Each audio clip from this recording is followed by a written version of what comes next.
Then the last one is, in this thing, is economic growth. It's a kind of a trinity of the consumer. Constant striving for economic growth. Everybody talks about it.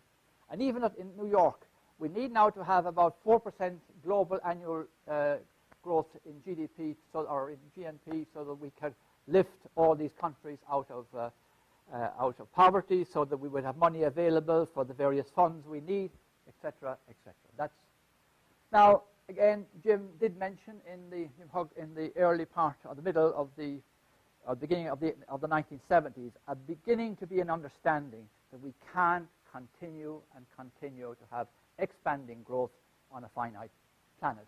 The limits to growth, many of us remember that in the early 70s.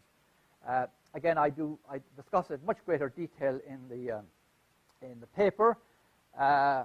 It was very insightful, but it was rubbished in many situations. No, new technology will take care of that. Miniaturization, you really don't need to worry.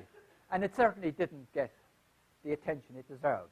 It basically is talking about overshoot, humans' activity with it, to live as we're living, and the capacity of the Earth and ecosystems, vital ecosystems, to meet our demands.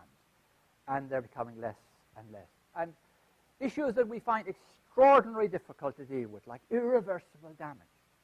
Like if you wipe out the rainforest once in a place like Southeast Asia, say South Cotabato in the Philippines, it's gone. It's irreversibly gone. If you leave it long enough, there'll be no topsoil. I used to say to Filipinos, if you want to see what the Philippines will be like in 40 years from now, go to Haiti. If you want to see what it will be like in 100 years from now, go to Malta. There won't be any soil left to even begin to think of reforesting.